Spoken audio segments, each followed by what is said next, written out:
من بینندگان عزیز یک روایتی بخوانم.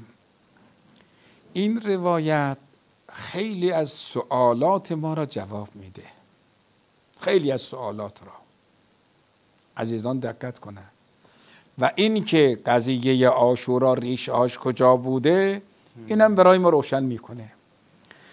ببینید خطیب بغدادی که از علمای بزرگ اهل سنته و کسی در وثاقت ایشون متوای 460 خورده هست، ایشون در تقیید العلمشون نقل میکنه که عمر ابن الخطاب دستور داد هر کس هر کتابی دارد از صفحه 53 و 54 و 7-8 صفحه است، 7-8 صفحه ادامه داره، خیلی طولانیه.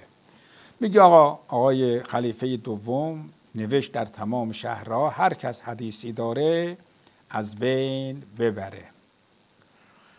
در رابطه با عبدالله ابن مسعود میگه پیش عبدالله بودیم، یک فردی به نام ابن قره آمد، احادیث خیلی عجیبی آورده بود. ابن مسعود از ترس اینها ورداشت یک تشتی از آب پر کرد، تمام این روایت ها را در آب از بین برد. چون زمان صاحب چاپ که نبود، همه با مرکب می نوشتن. این اگر تو آب مینداختی دیگه همش از بین میرفت. این یک مسئله. مسئله دیگر باز میگه یک کتابی آوردن پیش ایشون برگشت گفت یا جاریه هاتیت تست، یه تشتی برا من بیار، اسکبه فیه ماء، تشت پر از آب کن.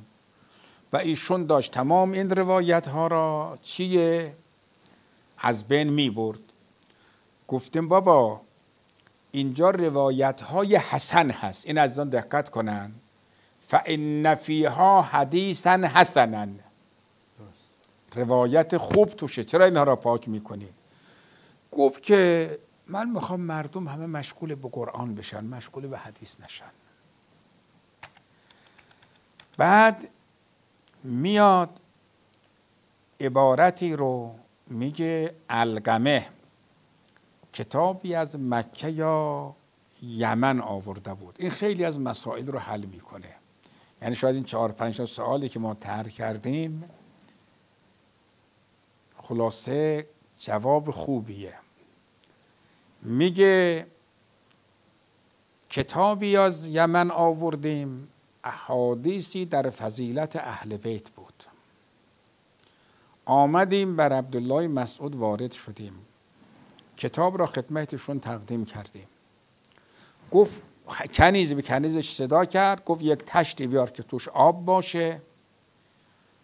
گفتیم یا ابا عبدالرحمن احادیث نیکو و حسن هست. اونجا که داشت احادیث حسن، اینجا معلوم شد احادیث حسن چیه. احادیث حسن، احادیث زیبا، یعنی احادیثی در فضیلت اهل بیت.